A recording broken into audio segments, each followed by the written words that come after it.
से, पूना से, भीलवाड़ा, दौसा, हरियाणा से लोग इस कथा को सुनने के लिए आए हैं। आसपास के क्षेत्र की सारी होटलें बुक हैं जिसमें आप लोग निवास कर रहे हैं। मैं रात्रि की बात को ध्यान में करते हुए आदरणीय मेंदोला जी को बहुत बहुत धन्यवाद देना चाहूँगा, जो रात्रि को यहाँ से निकल कर जा रहे थे और उन्होंने देखा कि यहाँ बहुत सारे लोग सो रहे थे, तो उन्होंने तुरंत अपने कार्यकर्ताओं को फ़ोन किया और कहा यहाँ बहुत भगत लोग सो रहे हैं, उनके लिए गादी और रजाई की व्यवस्था करी जाए। बहुत बहुत साधुवाद आदरणीय मेंदोला जी को, बहुत बहुत साधुवाद।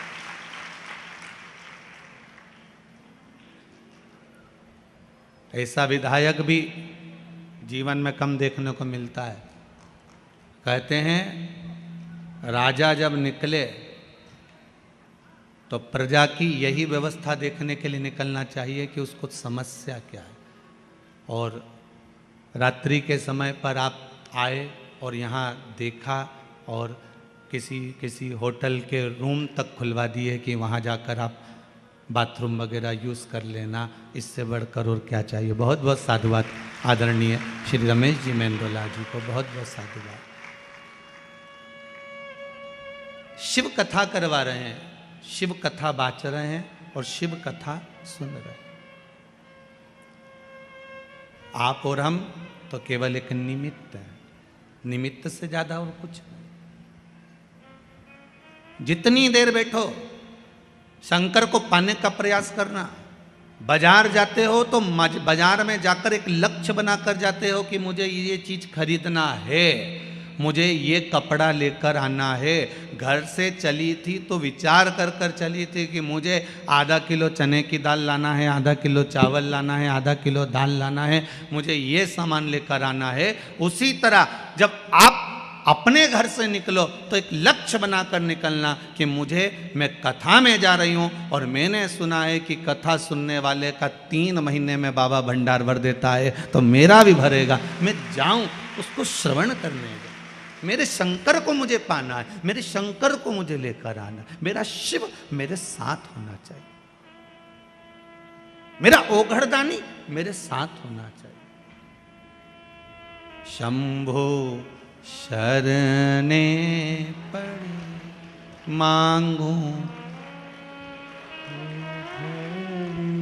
दुख दया करी निदर्शन तेरी पूजा में जल ले आई, उसे मछली भी झूठा कराई। शंभु शरणे पड़ी, सब गई मांगू घड़ी दुख का दया करी निदर्शन।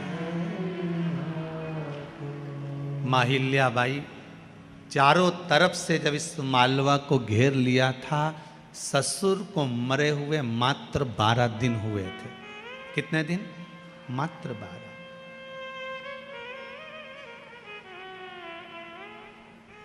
केवल 12 दिन। अब जरा विचार करिएगा, 12 दिन मात्र ससुर को मरे हुए और मस्तिष्क पर कितनी चिंता होगी पति के जाने के बाद जब ससुर चला गया होगा। घर में कोई पुरुष का भाव नहीं था। श्री तुकोजी राव जी को जब बिठाया गया था तो ये दत्तक पुत्र थे, गोदी आए हुए।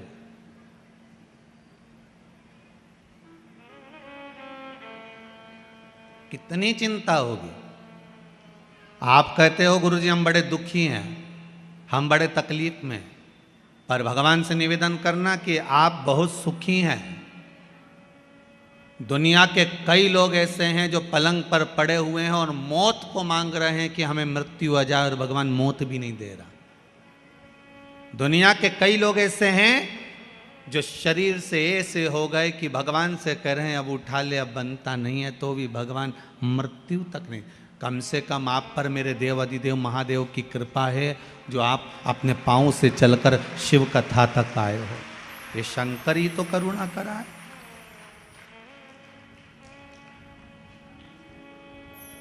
शिव की करुणा नहीं तो और क्या है।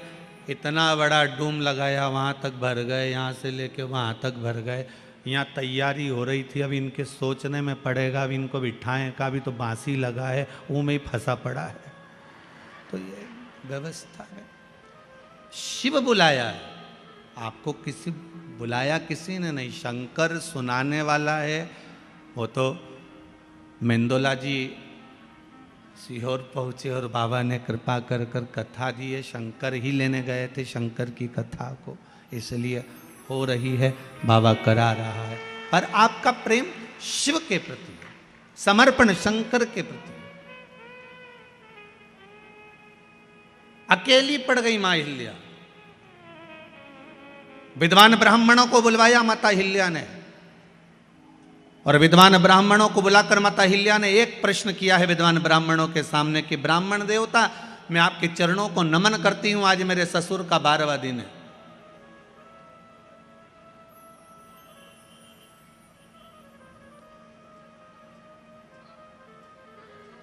अब राजघराने को मुझे संभालना पड़ेगा, पर मैं जानती हूं कि मैं इस काबिल नहीं हूं। मैं जानती हूं मैं इस काबिल नहीं हूं। गुरुजन के सामने, ब्राह्मण जन के सामने, बड़े बुजुर्गों के सामने कभी मत कहना कि मैं बहुत कुछ जानता हूं।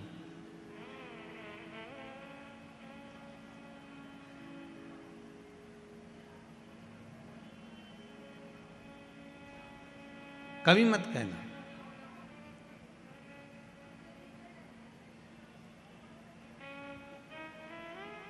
गुरुजन के सामने शून्य बनकर जाना कि मुझे कुछ नहीं आता। घर के बड़ों के सामने जाना तो शून्य बनकर जाना कि मुझे कुछ नहीं आता। जो ज्यादा समझदार बनकर जाता है ना, सबसे ज्यादा काम उसी को संभालना पड़ता है। घर में 2 तरह की बहू होती है, एक समझदार, एक पगली। आप उसमें से कौन सी हो हमको नहीं मालूम, पर कल कथा में हमने कहा था कि जितने भी बैठे हैं सब पागल ही हैं, तो पगली बहू हो गया। 2 तरह की बहू होती है घर में, एक समझदार, एक पगली। जो समझदार बहू होती है ना, घर में शादी आती है तो सारा काम वो संभालती है। मम्मी जी ने रोटी खाई कि नहीं खाई, मामा जी आया कि नहीं आया, काका जी ने भोजन करा कि नहीं करा, अभी तक फूफा जी तो आए ही नहीं। बेचारी काम में लगी रही लगी रही लगी रही लगी रही, और उधर बैंड बाजा बजता रहा, लोग माता पूजने चले गए, और ये घर में ताला कुची लगाती रह गई। बेचारी काम करते करते चाबी लेके दौड़ी, फिर याद आया कि पूजन में माता जी की चुनरी तो घर में ही रह गई, फिर भागी, फिर चुनरी लेके आई। जो समझदार थी ना, इसलिए बार बार इसको जाना पड़ रहा। समझदार थी ना, इसलिए बार बार काम करना पड़ रहा। और एक घर में बहू ऐसी होती है जिसमें अकल नहीं होती है। लोग कहते हैं हमारी छोटी बहू में तो बिल्कुल अकल नहीं, ये तो पगली है। जो पगली है वो माता पूजन में सज धज के खजूर वाली चोटी बना के नाचे कूदे, एंजॉय करे। सबसे ज्यादा एंजॉय वो ही करती है जो पगली होती है।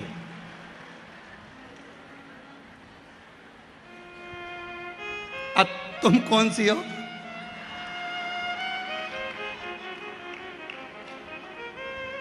जो ज्यादा समझदार होता है उसको सारा काम करना पड़ता है, और जो पगली होती है सबसे पहले, जो समझदार बहू बेचारी काम में लगी रहे, मेहंदी लगाने तक की फुर्सत नहीं, और जो पगली वो सबसे पहले लगा दो। अच्छा, वो मेहंदी वाली भी कहे यहीं तक लगा दूं जीजी,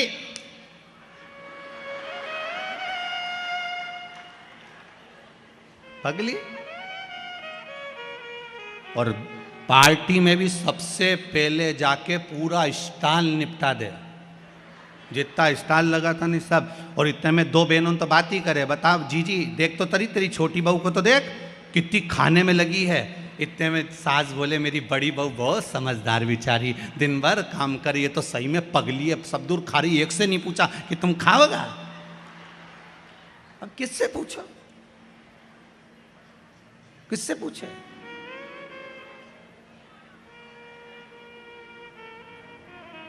श्रीमद् भागवत कथा में लिखा है, जड़ भरत का चरित्र।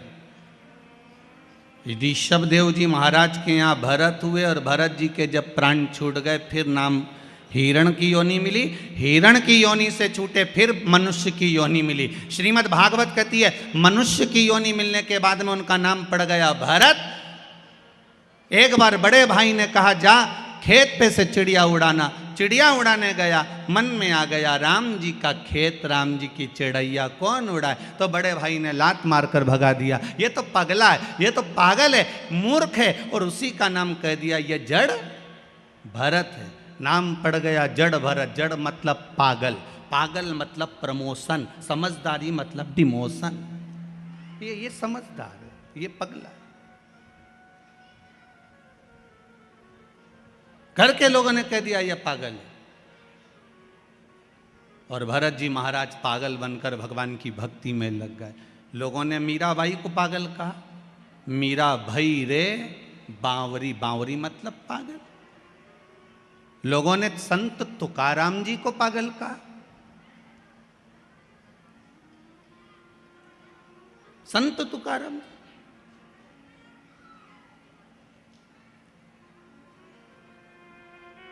संत नामदेव जी को लोगों ने पागल कहा। रामकृष्ण परमहंस जी को लोगों ने पागल कहा।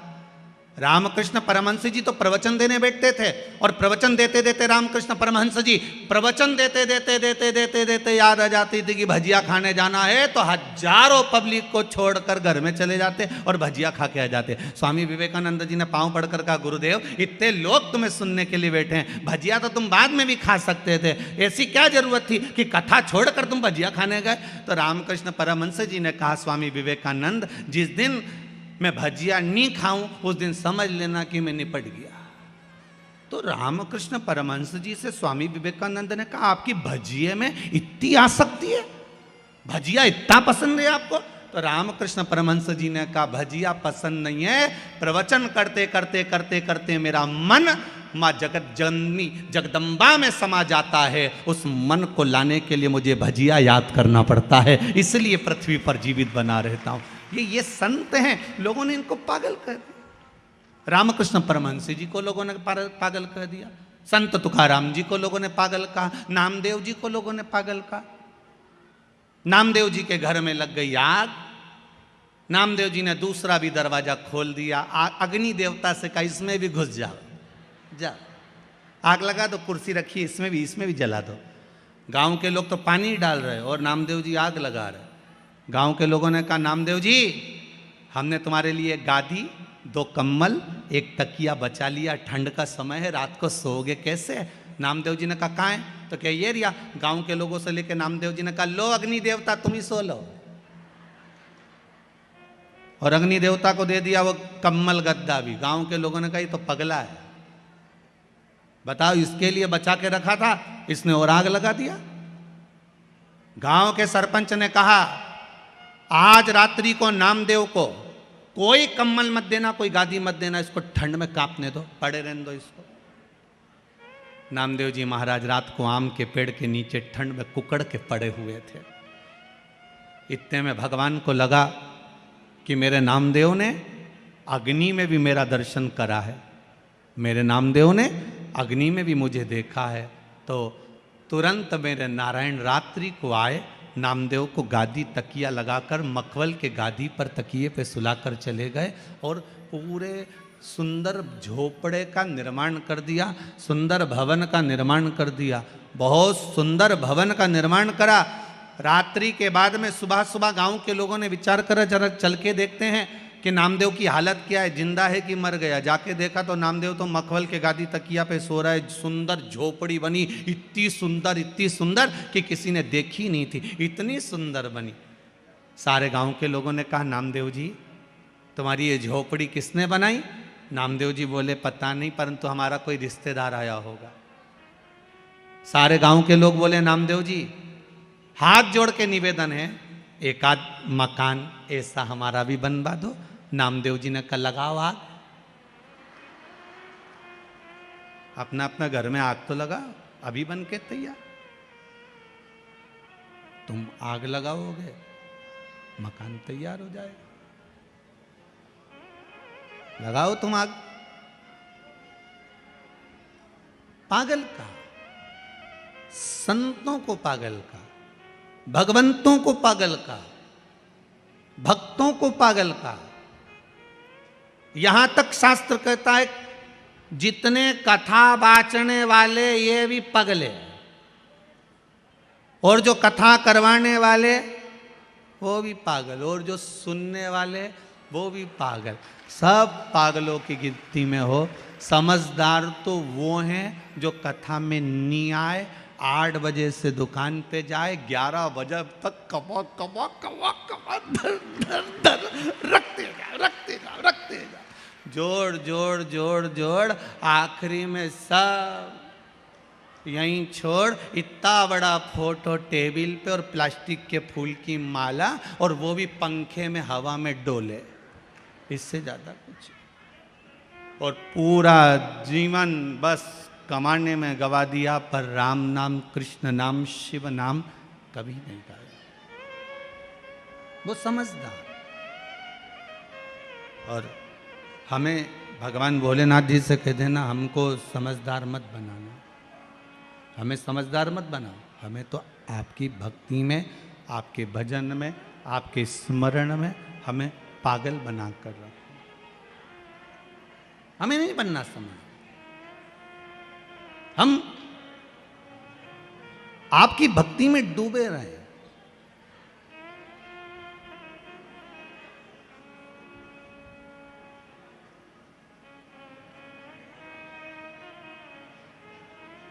गूगल पर, मोबाइल पर, गूगल पर रास्ता ढूंढा जा सकता है।